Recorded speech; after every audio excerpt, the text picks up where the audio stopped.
Youngdo. Vincent, 16, his mother's pride and joy, the type you never catch, hanging outside of school, on time to class, never made less than a C. Never hung with the fools and had all the questions beat. A shot team, very poor, living on section 8 with his mother, sister, just trying to reach heaven's gate. Always doing what he felt was victorious, courageous, holding doors for little old ladies at church, because he was raised right by his angel of light. Of course he was right, his mother, his life, converted like Oracle to Morpheus. In priorities of his world, his sis was so important. So what happened to this girl was so unfortunate. Normally a car rider, but her mama worked late, so she had to catch the bus to the 4th grade. This is back in the day before buses had tinted windows, and the solo bus driver couldn't see what the kids were getting into. She sat back in the seat, the only spot that was vacant, seated by a chubby kid that looked like young Paul Heyman. It'd be the worst mistake of her life thus far. A few minutes in the trip, young Paul grabbed her arm. She tried to pull away, her attempt neglectable. She was overpowered quick, no effort at all. Felt a hand digging at a zipper, drug her nails into it.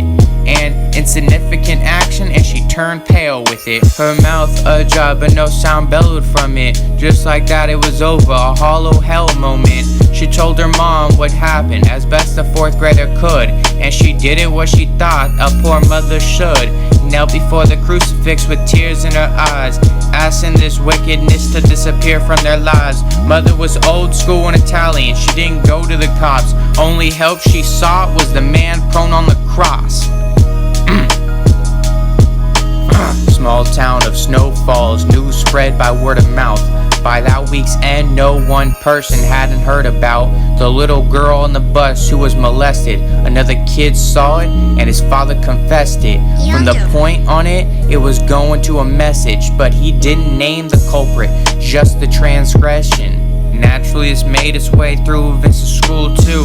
His family right for picking his business in full view. His sister, his little Buke, situation so cute. He tried to defend her, but wasn't intent on his rebuke.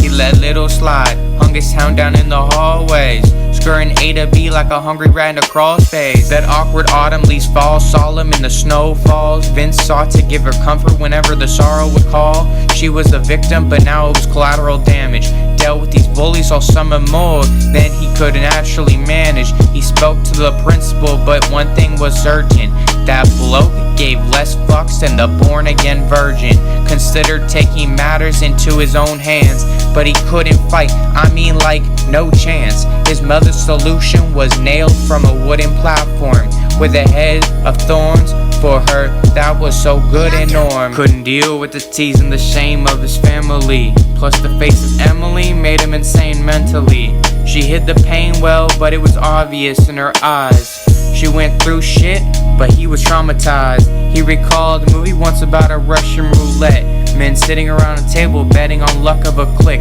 with one in the chamber and 5 chances of breath, 5 empty ballrooms and 1 dance with the death. He decided then, although not suicidal, he would try it when he got a hold of a rifle.